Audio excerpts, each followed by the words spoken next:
membaca firman Tuhan yang diambil dari Matius 14 ayat 13 sampai 21. Saudara.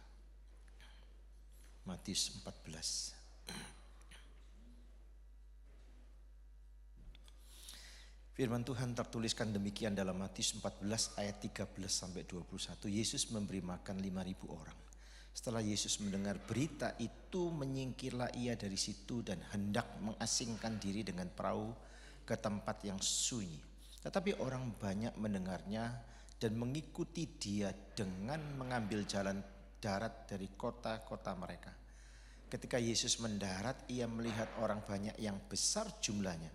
Maka tergeraklah hatinya oleh belas kasihan kepada mereka dan ia menyembuhkan mereka yang sakit. Menjelang malam, murid-muridnya datang kepadanya berkata, tempat ini sunyi dan hari sudah mulai malam. Suruhlah orang banyak itu pergi supaya mereka dapat memberi makanan di desa-desa. Tetapi Yesus berkata kepada mereka, tidak perlu mereka pergi. Kamu harus memberi mereka makan. Jawab mereka, yang ada pada kami di sini hanya 5 roti dan 2 ikan. Yesus berkata, bawalah kemari kepadaku. Lalu disuruhnya orang banyak itu duduk di rumput. Dan setelah diambilnya 5 roti dan 2 ikan itu, Yesus menengadah ke langit dan mengucap berkat. Lalu memecah-mecahkan roti itu dan memberikannya kepada murid-muridnya.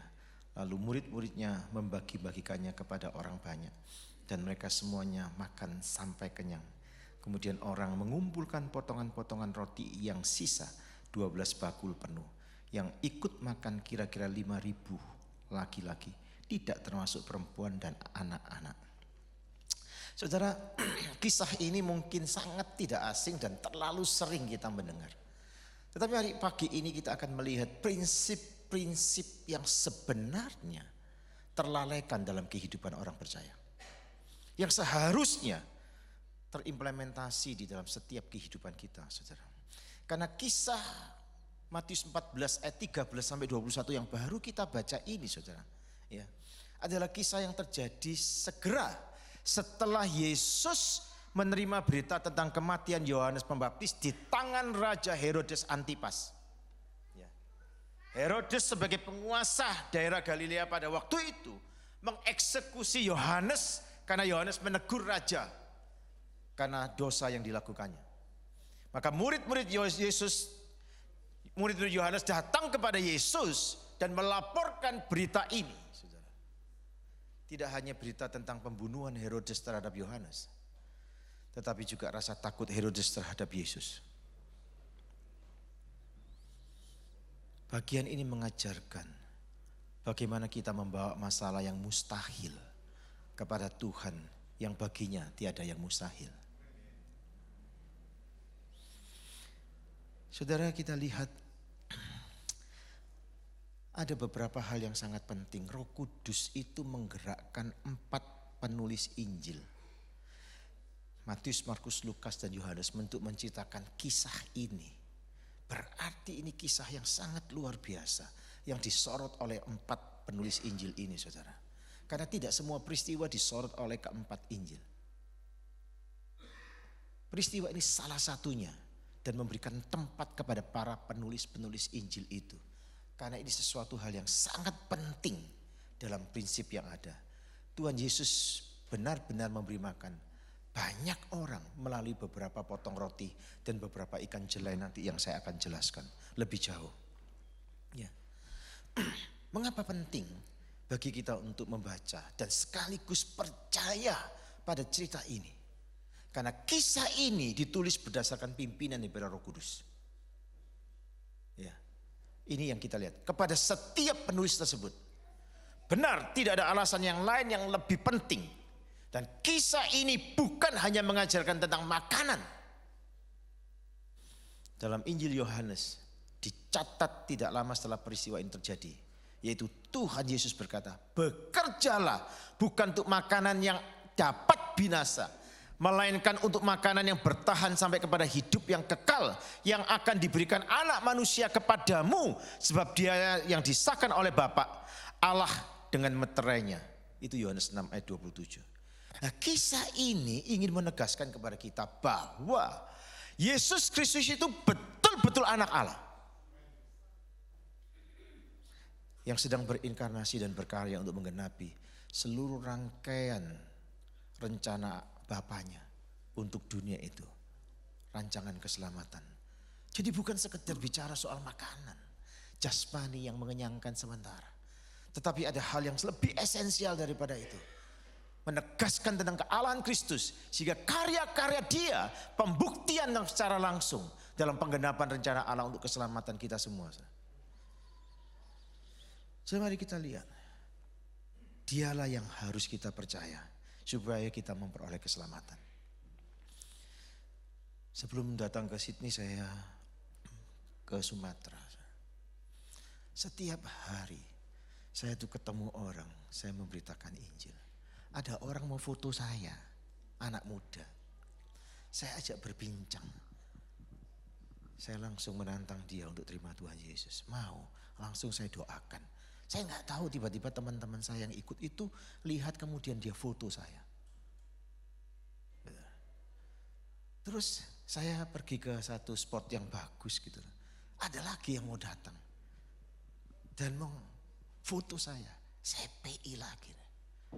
Ya, waktu mau naik kapal saudara. Nakoda kapal ini yang masih muda. Ya, persis ini kapal yang saya mau naik gitu saudara. Dia ada di depan. Karena dia harus menjaga kira-kira begitu. Supaya kapalnya ini kan tidak terlalu besar. Supaya nggak terlalu goyang pada waktu saya naik. Sebelum naik saya bincang. 1 menit bincang. Kemudian saya langsung berbicara lebih jauh tentang Injil. Dan dia terima Tuhan Yesus. Sebelum saya 1 langkah naik. Saya berdoa untuk dia terima Tuhan Yesus. Begitu mudahnya di dalam masa penuaian ini saudara. Saya belum pernah dalam 30 tahun lebih melayani. Semudah sekarang ini. Di dalam pelayanan, di dalam menjangkau jiwa. Dalam 7 orang yang diinjili, itu 6 orang mau percaya kepada Yesus Kristus. Dalam waktu yang sangat singkat. Sampai teman-teman saya mengatakan betapa gampangnya kamu. Ini bukan persoalan gampang, ini persoalan pekerjaan Roh Kudus. Kita hanya berespon dengan ketaatan saja saudara. Kita lihat di dalam bacaan kita ini. Selain itu Roh Kudus mengarahkan para penulis itu untuk menuliskan kisah ini supaya kita belajar untuk mempercayai Yesus ketika menghadapi situasi yang nampak mustahil. Seringkali situasi yang nampak mustahil itu saudara mengintimidasi kita. Dan ini yang kita harus belajar. Sebenarnya pelajaran Yesus memberi makan. Menegaskan tentang kealahan Dia sekaligus mengajar kita bahwa Tuhan itu bisa diandalkan dalam semua situasi hidup kita. Persoalannya kita mau enggak? Di dalam mengerjakan misi Allah tidak ada yang mudah saudara. Tidak ada yang mudah. Lebih dari 30 tahun mengerjakan misi ini. Saya harus mengatakan semua tapak-tapak kota yang terintis semua serba mujizat. Mungkin orang bertanya-tanya kenapa sih Pak hari ini datang terus ke Australia kira-kira gitu.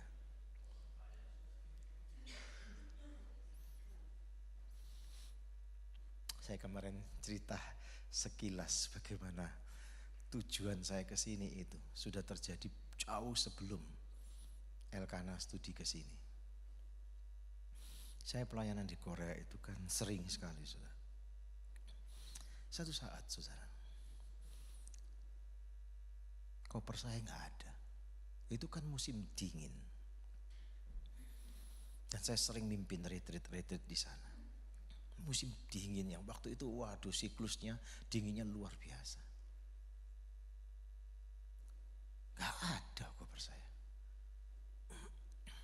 Saya dibantu sama seorang rekan dari Korea itu yang saya ketemu di dalam pesawat itu. Dia uruskan semua. Dia mengatakan gak mungkin ini terjadi di Korea. Dia jamin 100%. Ini pasti terjadi di Indonesia katanya. Ngenyek kira-kira gitu ya bahasa Jawanya itu. Ngenyek itu menghina. Saya bilang waduh cek nemen nih. Benar saudara. Dicek. Koper saya itu ada di Australia. Saya bilang, apa ini sinyal yang Tuhan ingin mengarahkan saya untuk ke sana? Itu jauh sebelumnya. Ya saya jalanin kehidupan itu, peristiwa itu ya sudah begitu saja. Tiba-tiba Elkana ambil keputusan berangkat ke sini. Dan saya mendampinginya bersama Agung dan saya kaget lihat kondisi gereja-gereja Indonesia di sini. Beban itu kuat Tuhan taruh dalam hati saya untuk membakar gereja-gereja di sini, bukan dengan api, tapi dengan firman Tuhan. Untuk mereka peduli kepada jiwa-jiwa penjangkauan dan mengadopsi ladang-ladang misi di Indonesia lewat gereja-gereja Indonesia di Australia. Itu yang Tuhan taruh. Nah, itu tidak mungkin kalau saya datangnya itu jarang-jarang untuk memotivasi. Nah, kok connect ketemu Pak Agus, konco lawas sama kakak ipar saya juga yang bermisi dulu ke Tengger bersama-sama. Dan beliau juga mengatakan, Pak, kalau datang ke Australia itu wajib khotbah di Brighton. Saya katakan, iya. Dan satu kerinduannya, bakar terus dengan kegerakan misi Tuhan. Saya katakan ya, connect. Gereja-gereja yang lain, ya sama. Minggu depan saya di Assembly Church, kerinduan yang sama. Terus tanggal 2 sebelum berangkat, seharusnya saya tanggal 2. Ini seharusnya Pak Agus yang khotbah, ini tukar kira-kira gitu. Juga merindukan yang sama. Di Presbyterian, ya di Hartsville tersebut. Inilah beban yang Tuhan taruh, saudara. Akhirnya Tuhan ketemukan channel yang ada. Kenapa? Ini waktunya. Tapi tidak semua orang ini menangkap waktu Tuhan. Kairos Tuhan, kesempatan. Tidak semua orang bisa tangkap. Dan Tuhan izinkan pandemi memporak-porandakan seluruh dunia. Tuhan ingin menegakkan kembali kedaulatannya. Bahwa apa yang dikejar manusia, yang dimimpikan manusia, yang dicapai oleh manusia, baik gelar jabatan bahkan berkelimpahan harta benda, tidak bisa melindungi nyawa dan tidak bisa menjaga kesehatan mereka. Di situ banyak belajar. Kita lihat dalam terang firman Tuhan ini, saudara. Cerita ini mengajar kita untuk mempercayai Yesus dapat diandalkan dalam semua situasi yang tampak mustahil.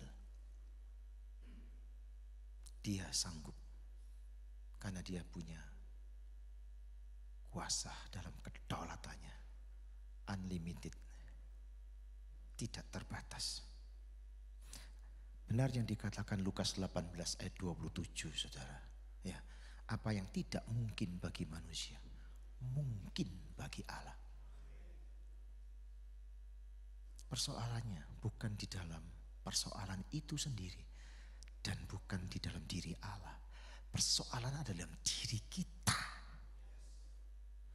Mau percaya atau tidak, mau yakin memegang teguh kebenaran janji Allah atau tidak, itu kita. Bukan persoalan itu menjadi mediator yang dipakai oleh Tuhan untuk kita berani mempercayai Tuhan dan mengandalkan Dia terhadap persoalan tersebut. Karena Dia berdaulat terhadap persoalan yang Dia hadirkan di dalam hidup kita. Tapi kalau kau tidak cinta firman, omong kosong. Walaupun kau nyanyi muji Tuhan dan sebagainya. Karena iman tumbuh karena firman Tuhan. Gak cukup seminggu satu kali kau dengar firman Tuhan bisa bertumbuh dengan baik, tidak bisa.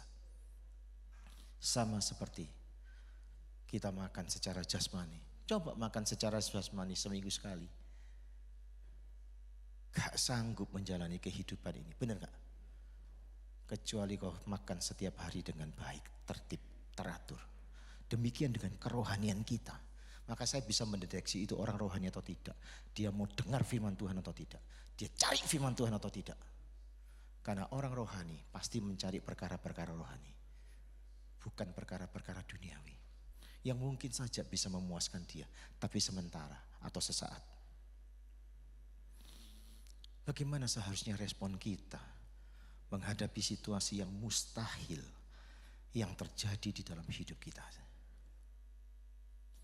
Tetapkah percaya kepada Tuhan? Tetapkah yakin bahwa situasi terjadi diizinkan Tuhan? Karena Dia ingin menyatakan perkara-perkara ajaib melalui peristiwa yang sedang kita hadapi itu.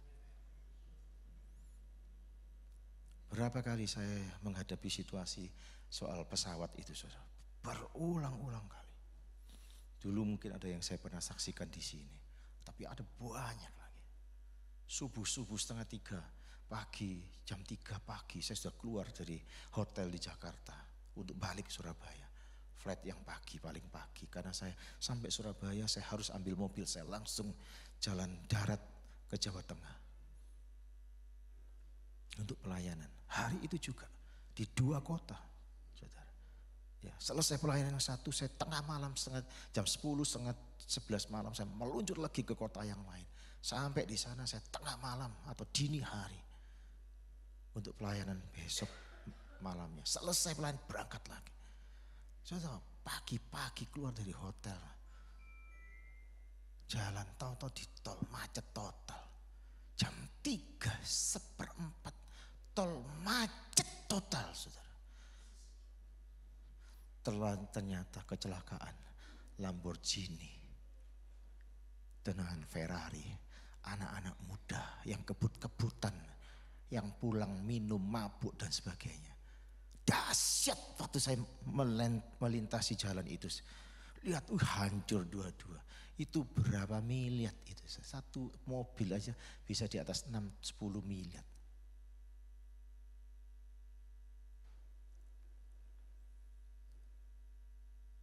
Supirnya bilang, gak nutut Pak. Flat pagi itu gak nutut. Saya bilang, ya kita tunggu saja. Saya doa saja di dalam mobil. Sampai sana betul-betul mepet. Begitu check in, langsung suruh ke kasir. Bayar untuk flight berikutnya, ada penaltinya. Daripada beli baru lebih mahal.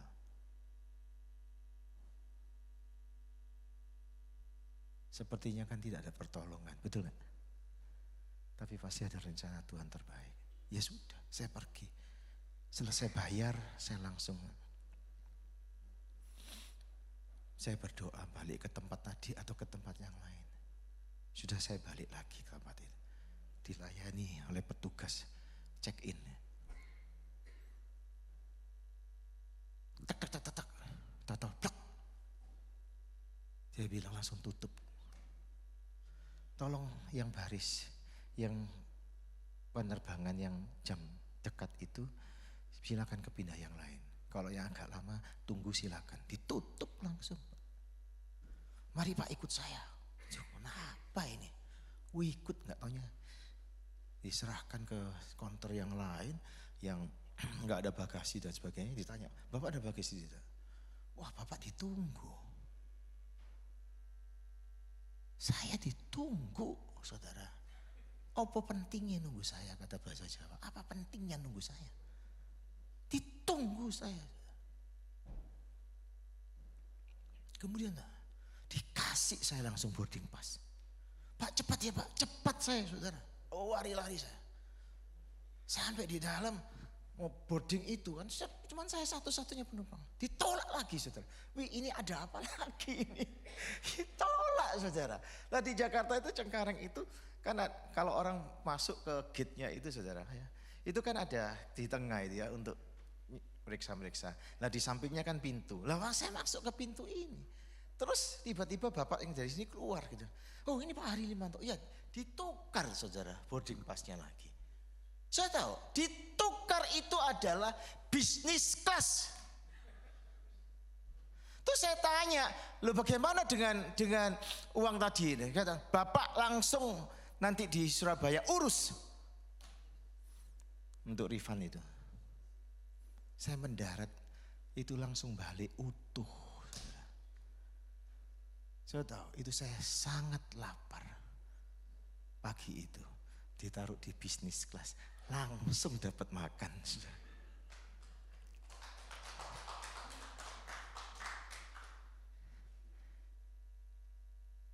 Kita ini siapa sih? Seringkali sombong, sok ngerti diri kita sendiri, benar nggak? Padahal kita tuh nggak ngerti apa yang akan terjadi dengan hidup kita. Tuhan itu bisa diandalkan. Orang Kristen ini nggak mau percaya sama Tuhan, tapi percaya sama pilot. Kenapa saudara mau naik pesawat, padahal nggak kenal pilotnya, benar nggak? Dia manusia terbatas, kalau ada apa-apa di atas nggak bisa dia mengendalikan pesawat itu. Nggak bisa melindungi nyawa penumpangnya, benar nggak? Tapi kenapa saudara mau percaya naik pesawat itu? Orang bilang keterlaluan itu. Kalau kau nggak percaya sama Tuhan, yang maha tahu, yang bisa mengendalikan hidup kita, yang bisa memproteksi kita dari semua bahaya. Di dalam mengerjakan misi Tuhan, ada begitu banyak bahaya. Bahaya pembunuhan berkali-kali, tapi Tuhan memproteksi hidup saya. Melayani di Papua tidak mudah. Selesai dari sini saudara. Tanggal 4 saya mendarat di Surabaya, tanggal 6 malam saya berangkat ke Papua. Tanggal 18 saya balik, tanggal 20 saya berangkat ke NTT. Ini baju NTT yang dipakai Jokowi ini saudara. Ini Pak Jeffrey pasti suka kalau lihat baju saya ini ya Pak Jeffrey ya. Karena dari sana beliau. Ya. Siapa yang mau pesan boleh gratis. Saya bisa lihat Tuhan bisa diandalkan di semua situasi hidup kita. Hari ini, kemarin, hari ini juga terulang. Saya bisa ketemu Sela, ketemu Ben. Ini Tonggo, tetangga saya. Cuman rumahnya ke tempat saya itu 5 menit saja. Tapi saya nggak pernah tahu. Tahu-tahu ketemu di sini Tuhan temukan. Ternyata dia Kristen.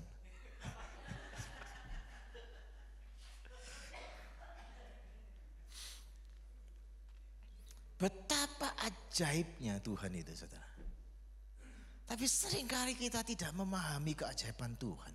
Kenapa? Karena setan itu mengarahkan pikiran, perhatian kita fokusnya kepada hal-hal yang mustahil itu. Kalau nalar kita, nalarnya sekedar hal-hal yang normal saja, tidak lihat dalam dimensi ilahi itu, engkau pasti terintimidasi. Kalau kau melihat Tuhan yang berdaulat, yang mengizinkan semua perkara terjadi, saya percaya ada maksud dan rencana Tuhan di balik semua peristiwa yang Tuhan izinkan ini. Ini sesuatu perkara yang luar biasa. Mari kita perhatikan. Tuhan tidak memberikan rumus ajaib untuk memecahkan masalah kita. Sebaliknya dia hanya mengatakan dan mendorong kita untuk berani, percaya dan mempercayakan hidup kita dipimpin Tuhan. Soal percaya Tuhan gampang, bener gak? Satu sisi, ya sekarang saya bisa percaya. Persoalannya maukah hidupmu dipimpin oleh Tuhan? Seperti dirimu masuk ke dalam pesawat, dipimpin oleh pilot itu. Tanggalkan pikiran yang di mana tempat kita mengandalkan. Taruh itu di dalam Tuhan. Supaya pikiranmu dikuduskan dan diberi hikmat menangkap kehendak Dia di dalam semua proses hidup kita. Kita harus menggunakan pikiran yang dikuduskan oleh Tuhan. Ya. Supaya hikmatnya ada di dalam pikiran kita. Sehingga kita tidak salah mengambil keputusan-keputusan itu. Ya, ini hal yang sangat penting. Yakobus 1 ayat 5 mengajarkan kita. Kalau kamu menghadapi berbagai macam tantangan pencobaan, minta hikmat dari Tuhan. Pasti Dia akan berikan itu janjinya. Yakobus 1 ayat 5 itu janjinya kepada kita.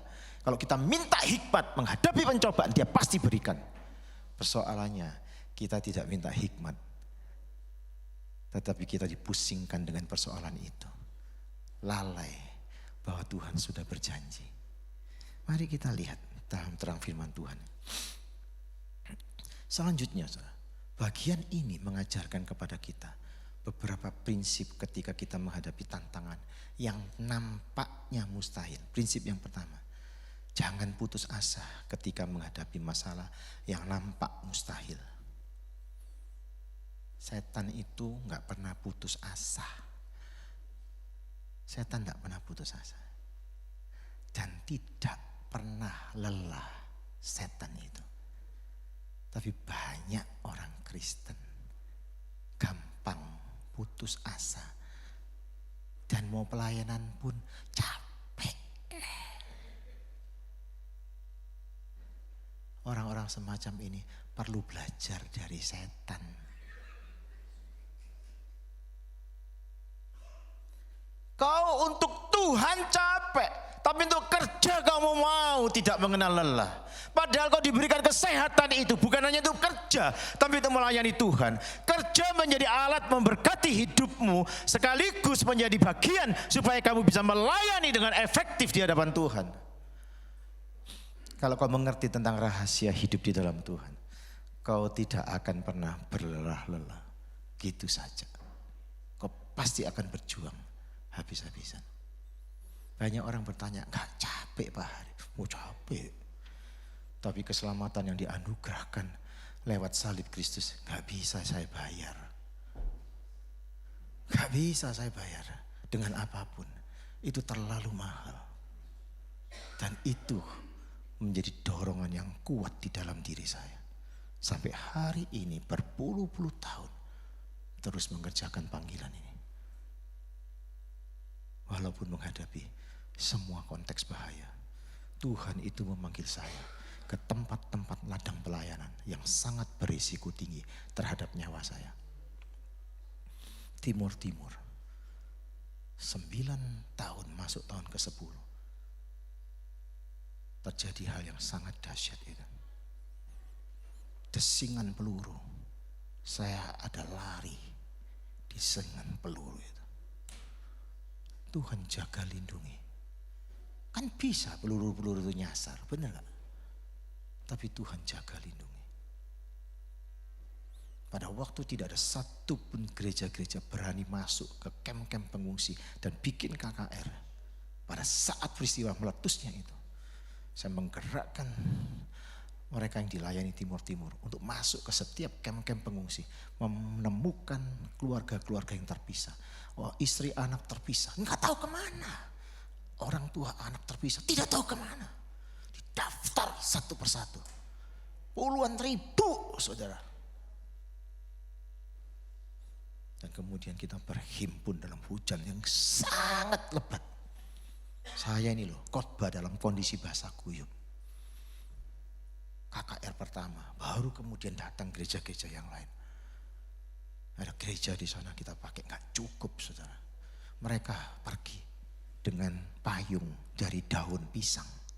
Datang, ya tetap basah tapi mau. Tuhan izinkan peristiwa Timur-Timur. Karena menjangkau orang Timur-Timur di tempat negaranya sendiri. Sulit sekali. Setelah terjadi penggusuran semacam itu dengan cara Tuhan. Begitu mudahnya waktu KKR itu mereka untuk percaya Tuhan Yesus. Di balik semua peristiwa ada tujuan-tujuan Tuhan yang jauh lebih mulia dari peristiwa itu sendiri. Cuman masalahnya kita seringkali terintimidasi oleh masalah-masalah dan peristiwa-peristiwa yang terjadi. Itu hebatnya setan mengacaukan perhatian kita, fokus kita. Kita harus mau berlelah-lelah saudara, mengerjakan panggilan ini. Ya, tidak mudah. Saya datang ke Sydney juga mujizat. Saya salah. Saya pikir kapasitas bagasi saya itu 40 kilo. Saya pikir. Saya baru teringat bahwa saya pesankan tiketnya Pak Yanja. Saya bersama Pak Yanja juga istrinya Bu Nani. 40 kilo. Saya terarah perhatian saya ke sana. Padahal tiket saya itu cuma 30 kilo. Saya sudah pack. packing semua itu. Masih mendekati 90 kilo. Saya pikir waduh kurang bagaimana. Sampai saya bongkar, mau berangkat saya bongkar koper. Sampai akhirnya apa? Ketinggalan charger saya saudara. Charger laptop ketinggalan, charger note ketinggalan. Saya bilang waduh, padahal tiap malam saya pelayanan lewat Zoom. Jam 9, jam 10 malam, jam sini. Karena di sini kan lebih awal.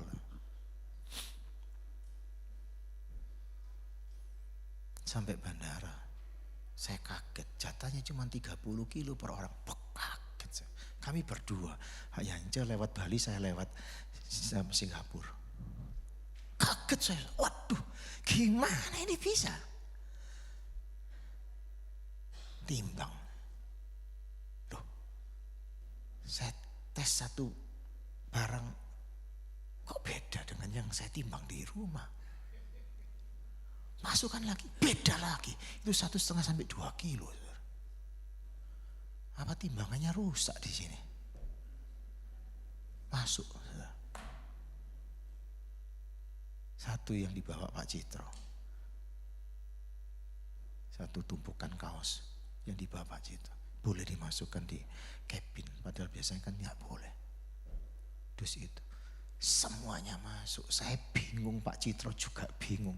Gimana ini ceritanya bisa masuk semua? Yang lebih bingung lagi, bahwa empek-empek itu saudara.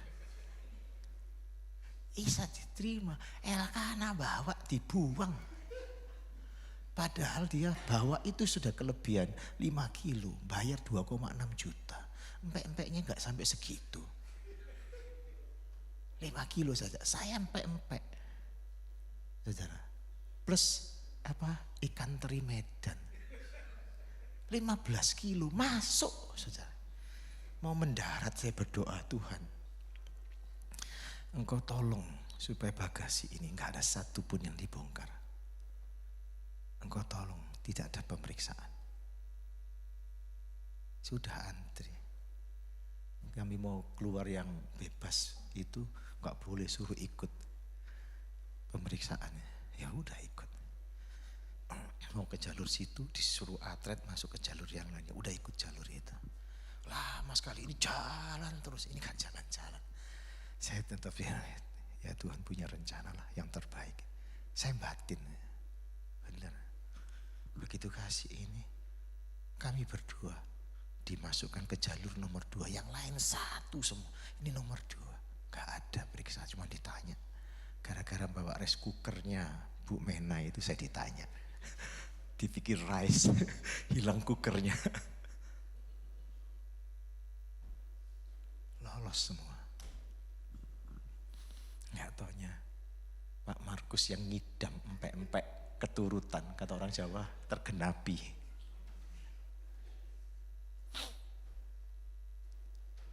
Saya tidak mau terintimidasi dengan keadaan. Karena saya punya Tuhan yang hidup, yang bangkit. Mari kita lihat, jangan putus asa ketika menghadapi masalah yang nampak mustahil. Jangan putus asa. Prinsip ini tidak dikutip, tidak langsung dikutip dari teks ini saja. Tapi juga prinsip yang disimpulkan dari fakta-fakta dari kehidupan dan pelayanan Tuhan Yesus. Secara keseluruhan dalam kitab Injil. Dan ini salah satunya saja yang kita dapatkan. Ya. Kita dapat menangkap satu perasaan putus asa dari para murid. Ya. Yesus diperhadapkan ya kepada satu situasi hati para muridnya yang terintimidasi dengan persoalan harus memberi makan yang nampak mustahil. Sebuah kemustahilan di mata para muridnya, saudara.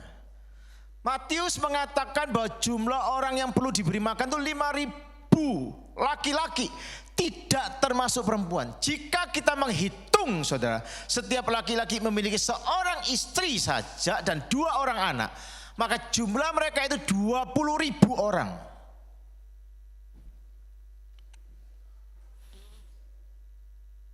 Rupanya mereka begitu bersemangat untuk pergi ke tempat Yesus untuk mendengarkan Yesus mengajar sehingga mereka lupa membawa makanan. Orang banyak ini.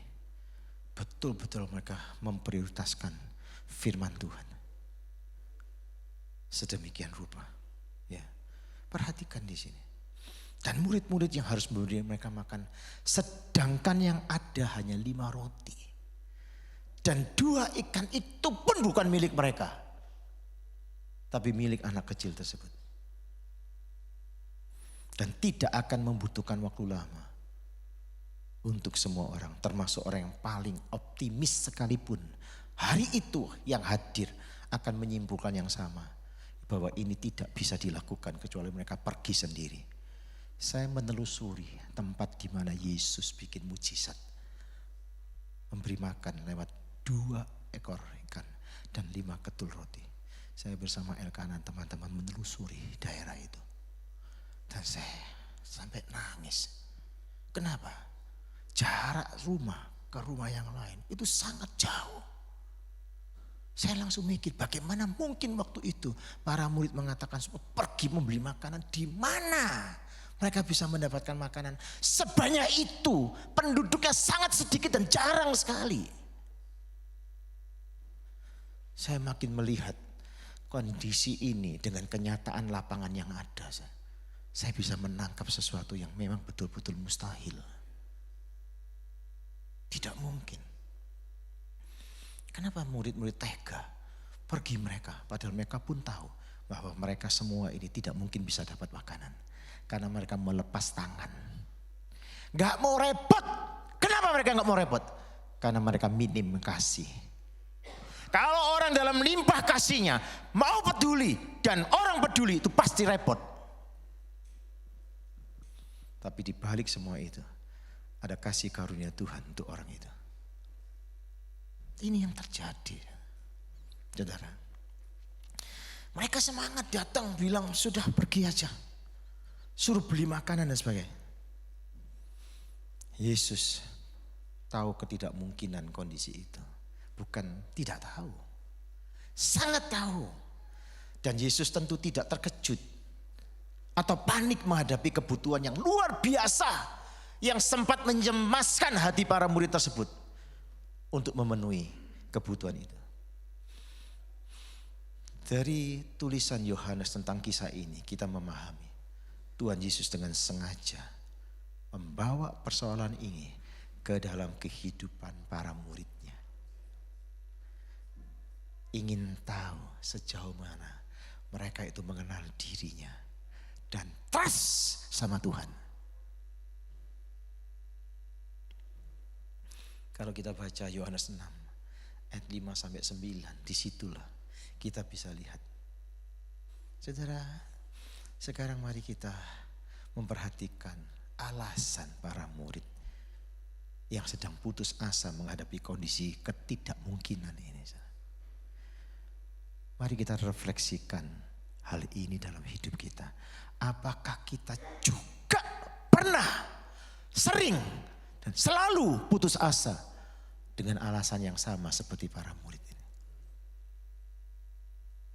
Pertama, para murid ini putus asa karena apa yang tidak mereka miliki. Gak punya apa-apa, bagaimana mungkin? Filipus dengan cepat menghitung. Membandingkan antara jumlah orang dan uang yang dibutuhkan. Dan ia berkata hal itu tidak bisa dilakukan. Nilai uang mereka cuma 200 dinar dikatakan di situ. Adalah sekitar 8 sampai 9 bulan gaji seorang buruh pada waktu itu. Mereka tidak memiliki uang untuk melaksanakan apa yang Yesus minta. Gak sanggup. Tuhan memberikan perintah. Bukan mengatasi hal-hal yang tidak sanggup itu, tetapi menguji iman kita akan kesanggupan Allah mengatasi hal-hal yang mereka tidak sanggup. Tuhan punya kesanggupan. Hal yang bagaimanapun Tuhan punya kesanggupan. Karena Dia berkuasa dan berdaulat. Bahkan tidak ada toko dan pasar yang bisa menyediakan makanan yang mereka perlukan dalam jumlah yang sangat besar saat itu. Mereka harus bepergian keluar kota untuk mendapatkan makanan yang dibutuhkan. Tidak mungkin ada di sekitarnya. Saya waktu menelusuri daerah itu, kaget saya. Gimana waktu itu mereka mau dapat makanan dari sekitar situ? Gak ada. Keluar kota jauh lagi, saudara. Tidak mungkin. Itu yang pertama. Jadi mereka putus asa. Karena apa yang tidak mereka miliki menjadi tempat mereka bersandar. Yang kedua, mereka putus asa karena sedikit saja yang mereka miliki. 200 dinar. Atau 5 roti dan 2 ekor ikan. Itu roti jelai. Saya menjelaskan roti jelai. Saudara, pada waktu saya khotbah di bukit di mana Yesus berkhotbah. Saya berkhotbah di tempat itu. Disaksikan orang-orang Yahudi. Saya menjelaskan tentang roti jelai. Roti jelai ini adalah roti orang miskin. Bahkan biasanya dipakai untuk makan ternak. Jadi kalau anak kecil ini membawa roti jelai, percaya bahwa dia pasti anak keluarga miskin. Dan 2 ekor ikan itu ekor yang kecil-kecil yang bisa dimelumat, dimakan habis semuanya. Sama tulang-tulangnya. Dan itu tidak cukup untuk 5 roti.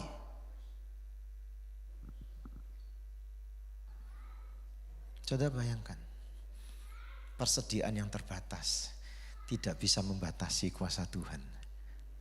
Ingat ya, persediaanmu yang terbatas tidak bisa membatasi pemeliharaan Tuhan dalam hidupmu. Dia punya cara dan banyak cara.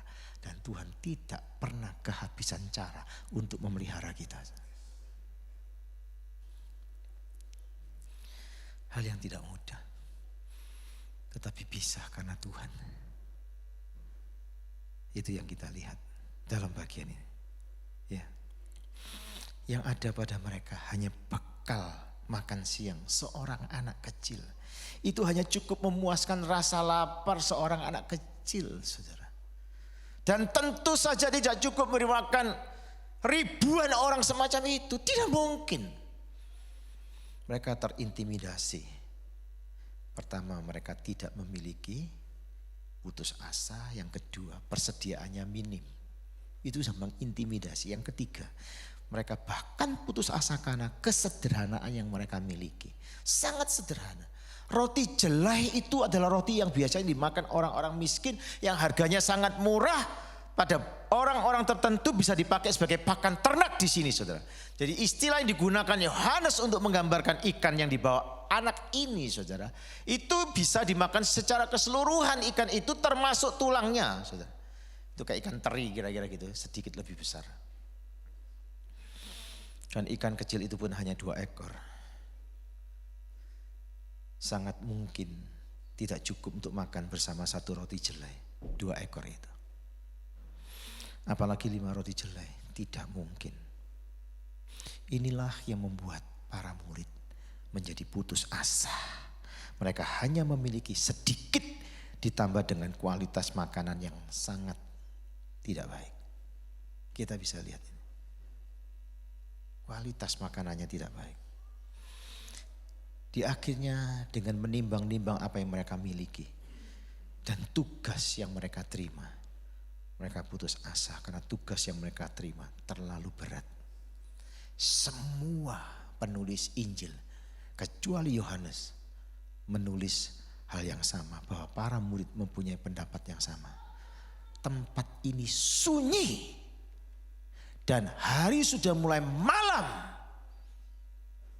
Ini kondisi yang mengintimidasi mereka juga. Suruhlah orang banyak itu pergi supaya mereka dapat membeli makanan di desa-desa. Mereka mau lepas tangan, mereka tidak bertanggung jawab dengan orang-orang yang mengikut Yesus dengan setia semacam itu, saudara. Artinya para murid Yesus ini dengan jelas menyatakan bahwa mereka tidak ingin terlibat di dalam masalah makan dan perut orang tersebut. Gak mau terlibat. Dan tidak ada seorang pun yang murni hatinya yang bisa menyalahkan mereka. Kan gak salah, memang gak sanggup kok. Kan gak salah, memang terbatas kok. Kan tidak salah, memang itu kemampuannya. Mereka bersikap realistis. Situasi itu memang mustahil bagi manusia. Dalam kesadaran diri mereka yang mereka miliki. Mereka memberikan usul kepada Yesus. Karena mereka tidak mampu. Kenapa? Karena mereka mempertimbangkan dalam sikap realistis mereka. Tidak mempertimbangkan sikap iman mereka kepada Tuhan. Ini yang menjadi persoalan, saudara. Ketika kita menghadapi tantangan yang lebih besar dari sumber daya yang kita miliki. Dan ketika kita tidak tahu apa yang kita lakukan. Mari kita berhenti dan mengingat bahwa Tuhan Yesus berdaulat yang mengizinkan tantangan-tantangan itu datang dalam hidup kita. Dan dia sudah tahu apa yang dia akan lakukan. Mari kita tetap yakin bahwa dia hanya menguji kita untuk melihat apakah kita mempercayainya. Dengan mengetahui ini, mari sisihkan semua rasa putus asa, keraguan kita. Berikutnya, memiliki kepedulian dan rasa belas kasihan seperti Yesus. Itu yang harus ada dalam hidup orang-orang percaya. Prinsip ini bukan prinsip yang secara otomatis harus ada ketika kita menghadapi krisis. Tapi prinsip ini adalah satu prinsip yang paling penting yang dapat kita pelajari dari bagian ini dalam proses pertumbuhan rohani kita. Maka makin orang cinta firman, makin hidupnya dekat dengan firman Tuhan, makin mau baca dan taat firman Tuhan, dia akan tumbuh kasihnya yang limpah, belas kasihannya, sehingga orang ini memiliki sensitivitas dalam kepekaan untuk peduli kepada orang lain. Yesus mengajar kita untuk demikian. Tuhan Yesus tidak berfokus kepada kemustahilan seperti yang dihadapi para muridnya. Dia selalu peduli kepada sesuatu yang lebih besar dan jauh lebih utama. Segala sesuatu yang nampak mustahil sekalipun, Tuhan ingin memakai hidup kita dan melalui hidup kita. Seharusnya kita punya respon kepada Tuhan. Ini aku Tuhan, pakai aku. Dan perhatian dan fokus kita bukan kepada persoalan-persoalan, tapi kepada Tuhan yang mengizinkan persoalan-persoalan. Sehingga kita melihat persoalan-persoalan dari dimensinya Tuhan yang berdaulat itu, yang sanggup melakukan banyak perkara yang ajaib. Beranikah kita bukan hanya percaya saja kepada Yesus, tetapi mempercayakan hidup kita kepada Yesus Kristus yang sudah memberikan nyawanya untuk kita. Orang-orang yang hidupnya diselimuti kekhawatiran menunjukkan ketidakpercayaan akan kuasa yang dimiliki oleh Yesus. Maka jangan heran orang semacam ini terus ragu-ragu, khawatir. Padahal kekhawatiran dia menghancurkan kekuatan iman dia hari ini. Dan kekhawatiran itu tidak pernah menambahkan energi rohani kita untuk hari esok. Dan iblis tahu dan dia menyerangnya. Rumus yang ada di dalam menghadapi semua kemustahilan. Yesus mengatakan, mari datanglah. Dia sanggup. Yesus sanggup. Mari kita berdoa.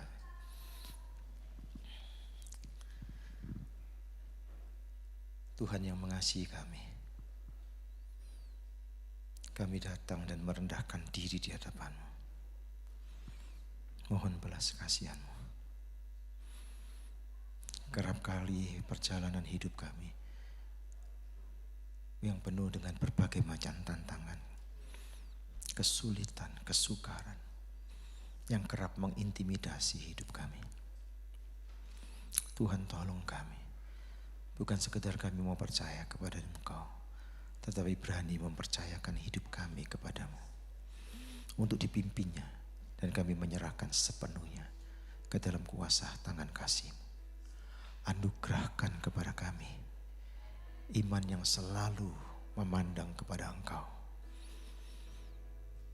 Tuhan, tiliklah setiap jemaat-Mu pagi ini, siang ini. Jika ada yang khawatir, takut, cemas, ragu-ragu, hari ini juga Engkau datang di dalam hatinya untuk meneguhkan iman percaya supaya kembali kepada Engkau. Mereka yang terhilang, Tuhan Allah Roh Kudus, Engkau mencari dan membawa mereka kembali untuk diarahkan hidup mereka dengan firman, bertumbuh dengan baik. Tuhan, tolonglah kami untuk kami setia mengikut Engkau. Tolonglah kami untuk tidak mudah digoyahkan lewat tawar hati dan kekecewaan. Karena yang kami cari Tuhan, Tuhan yang hidup, yang sudah memberikan nyawanya untuk kami. Beri hati yang setia kepada-Mu, teguh menghadapi semua kekecewaan dan tantangan yang ada. Tetap percaya kepada Engkau yang selalu mengasihi dan berbelas kasihan kepada kami. Berkati jemaat-Mu dalam seluruh pergumulan, pekerjaan, keluarga, dan pertumbuhan rohaninya.